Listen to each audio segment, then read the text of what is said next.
Welcome back, everybody. I hope everyone's having a good week so far. In this video, we're going to go over the world settings used for the test we're about to run, which is 15 alpha Shadowbeaks. Obviously, Shadowbeak is a very famous, very well-known, strong pal of a dark type. High defense, high HP, high attack, particularly high defense. Also, now as part of the recent update, Shadowbeak learns a second Divine Disaster. So when you pair it with the new passive Serenity and Impatience, the new Shadowbeak is a very strong pal. We're going to see how 15 of them, the alpha versions, survive against Blessed Ryo Ultra. So this is going to be the most powerful version possible that you can make into a Shadowbeak right now, which means breeding Holy Burst into it as the third skill. So these Shadowbeaks are going to be alpha. They're going to have Holy Burst. Personally, I don't use Shadowbeak on raids. I find it to be a boring pal. I think it has like everything going on. But I know Shadowbeak is very popular, so I might get some heat for saying that. Now, we're going to see how well they do against Blessed Ryo Ultra if they're left alone without player damage. And we're going to see if I'm wrong about this pal. So as you can see, they all have Holy Burst, Divine Disaster, and their new Divine Disaster 2, as well as Impatient and Serenity. In my opinion, that's the best passives you can get on them because their unique skills are high cooldown. So you definitely want your Shadowbeak to spam those two skills. So we're going to summon Blessed Ryo Ultra here. I'm not going to do any player damage, I'm just going to tag the boss to get his attention and then not shoot anymore. And then the Shadowbeaks are going to unload with Divine Disaster or Divine Disaster 2. And they're going to, this looks amazing by the way, they're going to catch a fireball to the face. And a lot of them are dodging the comment, which is good because Shadowbeak is a dark pal. Now you can see here the consequences of being dark against Blessed Ryo. Look at that. He almost one-shotted 3 Shadowbeaks with Beam Slicer. That's how strong Beam Slicer is. Look at that. He just took one out, and now with the follow-up took 2 more out. I see 2 more that are about to die. I mean, yes, they're doing great damage, but look how weak Shadowbeak, despite its enormous defense, is against dragon attacks. I mean, that's just nasty, what he just did. Now, that said, as long as the attacks are not dragon type, Shadowbeak is very durable. They can still catch on fire. As you can see, some here are very low HP and melting down. So we get the first stagger here that the Shadowbeaks managed to pull off. The damage is honestly very good, especially considering that Blessed Ryo is resistant to dark type. So this damage is great, by the way. I can't complain. There's another Shadowbeak just took a fireball to the face and died.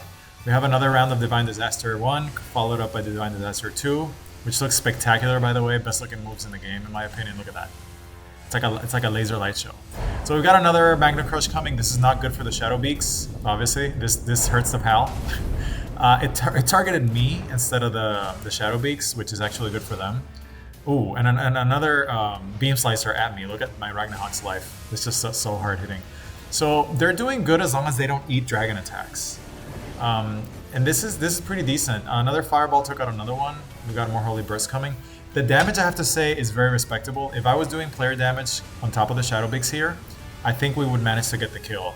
But the way it's looking so far, I don't think they're going to make it past phase 2. Not going to happen. They just don't have the tankiness. And by the way, all of them have Cheeseburger and a Healing Potion. So they are regening some HP, but it's just not enough.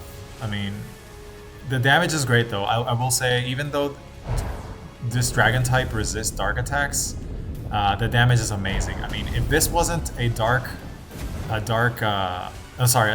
raid boss, I think that this would be a massacre in favor of the Shadowbeaks. It is a very strong pal. Don't get discouraged from watching this video and breeding your own Shadowbeaks as strong as you can make them, because this is definitely, they're at a type disadvantage here. So honestly, the fact that they're doing this well, despite type disadvantage, is very good. It is an extremely strong pal, as we can see here. I think they might make it to phase 2, but definitely not past that. If I had more Shadowbeaks to swap in and out, it could work. I mean, this could work. Let's say that you brought 30 Shadowbeaks and you swapped out for phase 2. I think you could do this. So we're going to count this video as a win for the Shadowbeaks, even though they're getting wiped out here. I'm not going to swap for phase 2 because this is very explanatory.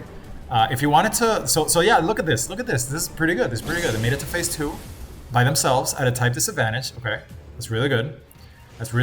Actually. That's actually very impressive. I have to admit that's impressive. This is type disadvantage. They are vulnerable to fire and dragon damage, and they're still made it to phase 2 without any help from me. That's solid.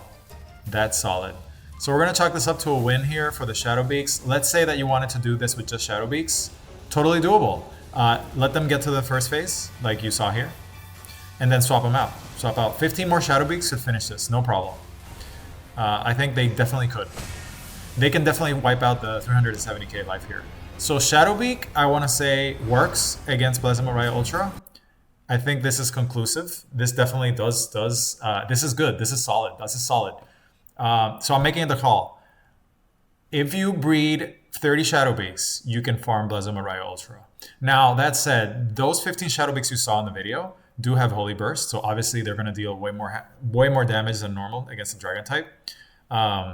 So there is that caveat. These are holy Shadowbeaks, which I'm going to call the video Alpha Holy Shadowbeaks, which is what these guys are.